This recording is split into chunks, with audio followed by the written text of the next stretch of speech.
যুগে টেকনোলজিতে তাও ঠিক আছে, আগে থেকে ফিট করা ছিল তাও ঠিক আছে, কিন্তু রয়টার্সের ছাপার অক্ষরে যেটা বেরিয়েছে সেটাও কি এআই দিয়ে? তাহলে লিখুন না, তাহলে বলুন ওটা এআই দিয়ে করা। রয়টার্স দেখুন কি হাল করে আপনাদের। বাংলাদেশে একটি সামাজিক মাধ্যমে এরম একটি, যিনি করেছেন তিনিও খুব দামি ব্যক্তি, নাম করছি না, এবং যথারীতি গালাগালির বন্যা বয়েছে আওয়ামী লীগের পক্ষ থেকে। খুব স্বাভাবিক, জীবিত মানুষকে যদি এআই বানিয়ে দেয়, কারণ তাকে নাকি সশরীরে দেখা যাচ্ছে না। আচ্ছা আচ্ছা,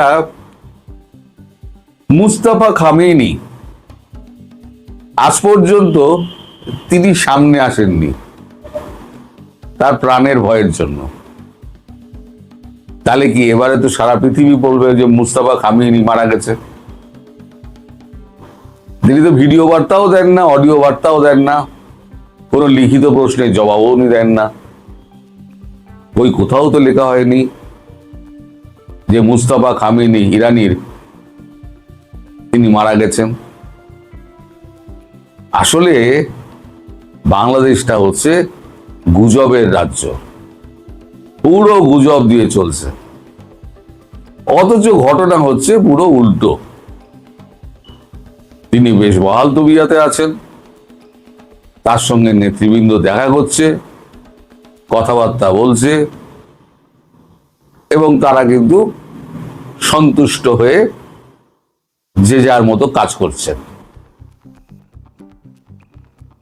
আমিও বোধহয় এআই এর একটা প্রতিচ্ছবির সঙ্গে দেখা করে এসেছিলাম, আমার তো মনে হচ্ছে একটা রোবট এআই সে চালিত করেছিল এবং আমার ইলিশ মাছ খাইয়েছিল। আমি তাই ভাবছি আমি পাগল ওখানে একবার ঘুরে আসি। তো আসল ঘটনা হচ্ছে উল্টো। এবার ঘটনায় ফিরি। ঘটনা হচ্ছে গতকালকে গোপনে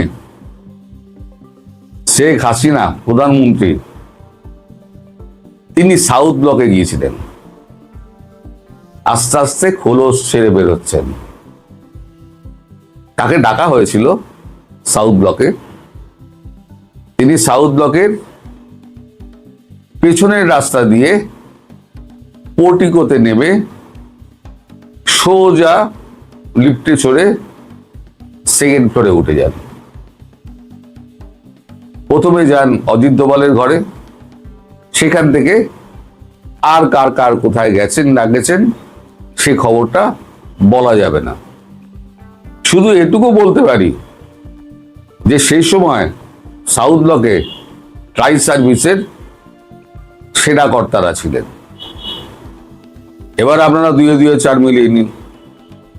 এখন এরপরে যদি বলে যে রোবট শেখ হাসিনা সাউথ ব্লকে গেছিলেন এবং তিনি রোবটিক মাধ্যমে তার সঙ্গে কথাবার্তা বলা হয়েছে, এবার শেখ হাসিনা যখন ফিরবেন তখন রোবটিক শেখ হাসিনা ফিরবেন, আসল শেখ হাসিনা ফিরবেন না।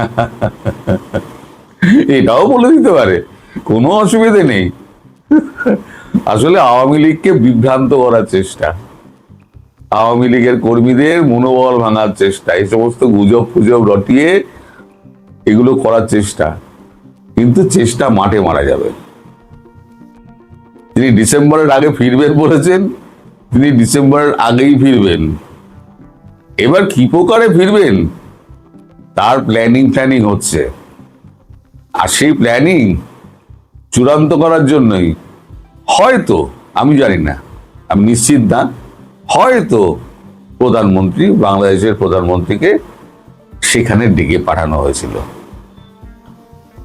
আরো নিশ্চয়ই কিছু কাজ ছিল, নিশ্চয়ই আমাদের প্রধানমন্ত্রীর সঙ্গে দেখা হলেও হতে পারে, আমি নিশ্চিত না, কারণ এই খবর আমি কিছু যা পেয়েছি তার মধ্যে এই খবরটা নেই। বাকি খবরটা আমি বলতে পারবো না, সেটা নানান রকম নিষেধাজ্ঞার জন্য। তবে আস্তে আস্তে তিনি যে খোলস ছেড়ে বেরোচ্ছেন, এবং রয়টার্সের ইন্টারভিউ ছাপার পর আমি ওই ভিডিওতেই বলেছিলাম খুব শীঘ্রই একটা ইন্টারন্যাশনাল টিভিকে তিনি সরাসরি ইন্টারভিউ দেবেন 1-to-1। এখন সেটাকেও রোবোটিক হাসিনা বানিয়ে দেন না, বা বলার কিছু নেই। বাংলাদেশে সব সম্ভব। একটা গুজবের পেছনে দেশটাকে ধ্বংস করে দিল ছুটে গিয়ে, তাহলে আপনাদের দেশে সব সম্ভব। কিন্তু এই যে চালাকিটা করা হচ্ছে না, এই চালাকিটা সম্পূর্ণভাবে আওয়ামী লীগকে বিভ্রান্ত করার চেষ্টা। ঘটনা যা ঘটছে তার উল্টো দিকে ধারাকে বইয়ে দাও। এই আওয়ামী লীগ যে মনোবল ফিরে পাচ্ছে, এই যে গোপালগঞ্জে ঢুকতে পারছে না, আরো অনেক জায়গায় ঢুকতে পারবে না। ধীরে ধীরে ধীরে ধীরে উনি 8-4টে ইন্টারভিউ দিন, তারপর টিভিতে একটা ভাষণ দিন। আমি বলেছি না, উনি যাওয়ার ঠিক 10-12 ঘন্টা আগে টিভিতে একটা ভাষণ দেবেন। ভাষণ দিয়ে তারপরে উনি রওনা হবেন। সড়ক পথে যাবেন নাকি বিমান পথে যাবেন সেটা আমি জানি না। এইবার ধরুন বাংলাদেশ সরকার সেই বিমান ঢোকার অনুমতি দিল না। আরে বিমান কি আর একা যাবে? এখান থেকে 2 স্কোয়াড্রন রাফাল যাবে, তার সঙ্গে কে বাধা দেবে? 2 স্কোয়াড্রন রাফাল তার সঙ্গে সঙ্গে যাবে।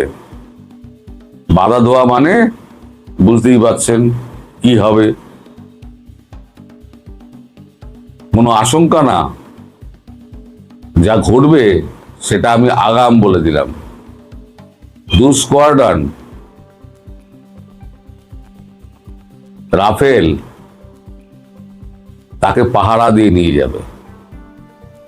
এবার বাংলাদেশের কত এয়ার ফাইটার আছে, তাদের কত শক্তি একবার উড়িয়ে দেখুক, তারপর দেখা যাবে। তবে ভারত সরকার এখনো চাইছে যে আপোষে মীমাংসা হোক।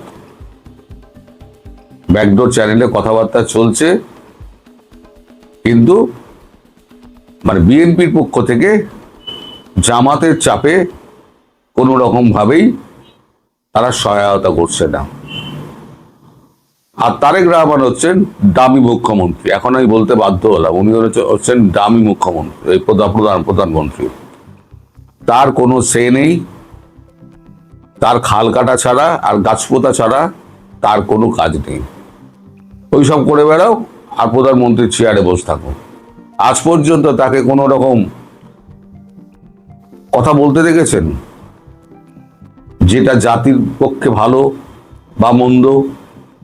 কোনো কথা, কোনো দিক নির্দেশনা দিতে পেরেছেন? কিচ্ছু পারেননি। উনি তো ভালো করে কথাই বলতে পারেন না। শেষ পর্যন্ত আপনাদের অপেক্ষা করতে হবে।